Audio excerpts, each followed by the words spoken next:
Network.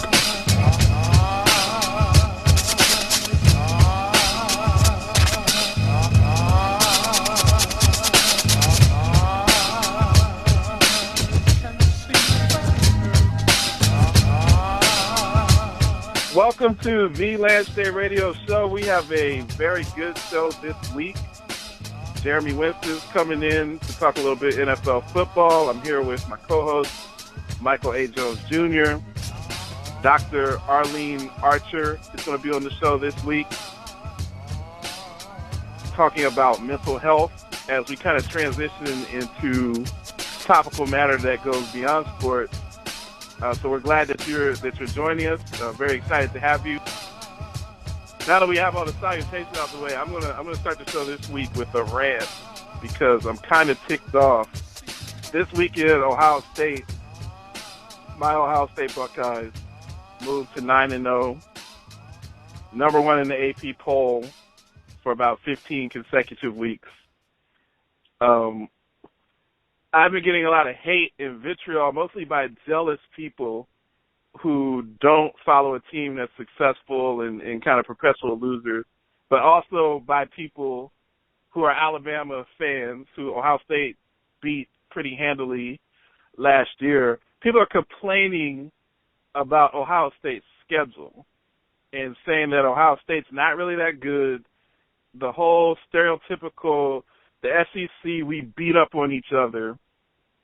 It's so difficult to be in the SEC. Every week is a war. Every week is a rivalry game. Every week is so difficult so that by the end of the year, the SEC teams are so beat up that it's an unfair disadvantage. So this week also, Alabama beat LSU. Alabama was the fourth-ranked team in the country. They beat LSU. It's the second-ranked team in the country. LSU is a very, very good team. They have the running back, Fournette. It's probably going to be a top 5 pick in the draft, even though running backs don't get drafted that high in the NFL anymore. Well, Gurley's looking special. That might have brought the running back position back. So and Gurley who went to Georgia, came and went to and got drafted by the Rams, is having a very successful rookie campaign. But what bothers me, Michael, I was debating with someone about Alabama's schedule. I said, let me look and see who Alabama's beaten other than LSU. So LSU is a very quality opponent. Ohio State plays Michigan and Michigan State, which are both very good top 10 teams in the country. They just haven't played. They will play or they have played? They will play. They will play. Okay. The last 2 games are against Michigan and Michigan State. So Alabama today, who have they played? They haven't played anyone today, but that's not the debate. The whole debate is about Ohio State never plays anybody. The Big Ten is really easy. Every week in the SEC is so difficult. So look at who's in the SEC. Georgia. Georgia's a fraud. Georgia's one of the biggest frauds in college football. Every year Georgia's supposed to go to a BCS title game. This is the year they're going to win the national championship. Mark Richt always finds a way to lose 3 games every year. Georgia's been blown out 3 times this year. They're talking about firing Mike Richt. Georgia's not that good. I don't think Georgia's better than Iowa. I don't think Georgia's better than Michigan State. I don't think Georgia's better than Michigan. Tennessee is a joke. Tennessee has been a joke. You just named the top 3 programs in the Big Ten, right? Those will be the top 3 teams that you just named. You said you don't think Georgia's better than? Northwestern's a solid team. Penn State's a solid team. Look at the SEC. Look at Tennessee. Wait. I'm just trying to compare apples to apples right now. So, who are your top 3 Big Ten teams? I just named them. It's Ohio State, Michigan, and Michigan State. Who are your top 3 SEC teams? I would say Alabama, LSU, and Florida. Which 3 do you think is a better 3? I think that Alabama, LSU, and Florida are a better 3, but that's not the point of my discussion. But that kind of is the point. We're talking conference versus conference, not one school versus one school. No, Ohio State is up there with anybody. But the point is the schedule. You're right. So if you're saying that the SEC teams are better than the Big Ten teams, then the SEC teams are playing a tougher schedule. So past the top 3, Who's the next three in the Big Ten for you? Well, Northwestern is a pretty good team. Iowa is ranked in the top 10 also.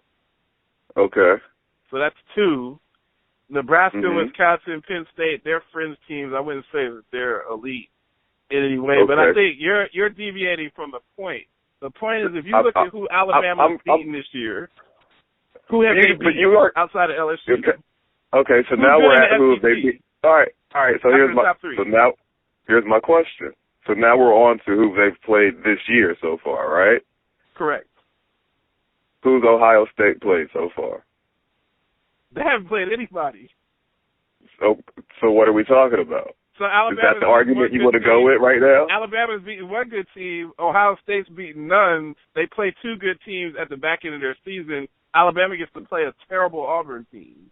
I'm saying at the end of the year, if they both run the table from here on out, Ohio State will have played just as difficult. But that's not what you just said. Your argument was just who they played, who's Alabama played. That's what you just asked. Who has Alabama played?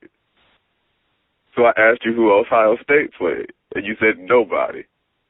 So now we're talking about the future. Anything could happen in the future. Ohio State could lose.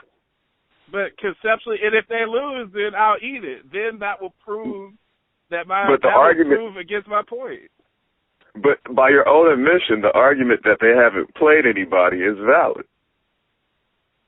Well, we're getting into semantics. I'm basically saying that Alabama's schedule is not more difficult than Ohio State's schedule. So if you want to say that their schedule year to date, of what we're talking about. If you want to say that the schedule year to date is weaker, that's fine. That's actually true. I think that the point that I'm trying to drive home is people from the SEC say it's so difficult to play in the SEC. You're playing a great team every week. I'm saying you're not playing a great team every week. All right, you're so playing here's my LSU next question. and a bunch of mediocre teams. Texas A&M is not a great team. Missouri's not a great team. Here's my next question. Okay, here's my question for you then. Say, just if you had to guesstimate over the last 10 years, top to bottom, which conference would have been better on average? Not the top teams, but the entire conference. Which one you think would have been averaged out to be a better conference? It would definitely be the SEC. You said definitely. It would definitely be the SEC. So then the SEC is playing a tougher schedule every week. I'm saying that that's not the case now, that we're living in the past. I'm saying that the teams in the SEC are not significantly better than the teams in any other conference in 2015. In 2012, yes. Okay, so they're not, but we just said, well, I asked you top 3 versus top 3. You said SEC was better. We go to next 3. You only gave me two Big Ten teams. We didn't even have 3. So which one will be better? I'm guessing we'd be at SEC again, right? I don't know if I agree with that, though, because that next 3 in the SEC is not very good. It's not better than... Look at the bowls. I'm asking the question. Just right now, that's what you just went to. You don't want to talk historically because you just said historically the big SEC has been better. So let's talk right now. Right now, would you say the next 3 in the Big Ten are better than the next 3 in the SEC? I would say they're even. You would say they're even? I would say they're even. And I would say the SEC top 3 is slightly better. It's not exponentially better. Alabama's not better than Ohio State. That was proven the last time that they met on the field. Okay. Michigan is still getting ramped up. But do you really think that Michigan couldn't compete with LSU on a neutral field? Did they beat Michigan 41-7? I doubt it. It's a very close game. Michigan State is highly competitive, and they lost this week. They lost this week to Nebraska. But they would be highly competitive with Florida. Florida beat Vanderbilt 9-7. I mean, Florida's not a world beater. It's not like when Urban Meyer was at Florida and LSU was elite and Bama was elite and Florida was elite, and you had 3 top 5 teams every year, and then every once in a while you'd have a senior class that was really good at some of the other SEC schools. That's just not the case anymore. I understand that SEC's dominance may not be at the same level it was 5-7 years ago. That's not the argument. They don't have a single pro quarterback prospect. at all. Ohio State has 3 of them. They don't have a single quarterback. Hackenberg at Penn State. So a pro quarterback. The Big Ten has several. Okay. So a pro quarterback prospect makes you good? A pro quarterback prospect makes you better than some of the nonsense that Alabama and LSU have been trotting out there the last several years. Who's the best quarterback in the league right now? Who are the best in 3 quarterbacks football? in the league? The NFL. Well, that's debatable. That's another conversation. I don't want to get into that. Definitely Tom Brady's definitely one of them. I'm sure Aaron Rodgers is one of them. Give me 3 or 4 or 5. Name the top one. Tom Brady, Aaron Rodgers, maybe Peyton Manning. Not anymore. He's not. Okay. All right, so let's work with those 3. Let's work with those 3. Peyton Manning was at Tennessee. Went to Tennessee. Not a top program. Tennessee was a top program when Peyton Manning was there. They won a championship the year after Peyton Manning left. They won a national championship. They were solid, but they were never just like the monster program in college football. They won a national championship. I understand that, and you also said that was the year after he graduated. That's obviously they had talent. It's the same. He's a junior. Okay, please let me finish. You just had your rant. Let me say what I got to say. So, Tom Brady, he's next. He was off the bench. He didn't even play in college, so that doesn't even count. He was a backup. But he went to Michigan, who was elite at the time. He went to Michigan, but he was a backup. He wasn't Michigan's starting quarterback. He was a backup. He was a backup. He backed up Elvis Gerback. Aaron Rodgers, where'd he go? Cal. It wasn't Cal, though, was it? He went to Cal. He played for Jeff Tedford. He played for Jeff Tedford. Okay, it was Cal. I was thinking it was like Cal Poly or something. No, it was Cal. You're right. No, he went to Cal. Golden Bears. You're right. It was Cal. But not an elite program. A lot of times in college football, the best college football team does not have NFL quarterback. Tim Tebow was one of the best college quarterbacks ever. Nobody could argue that. He was an NFL prospect, though. He just failed in there. No, he wasn't.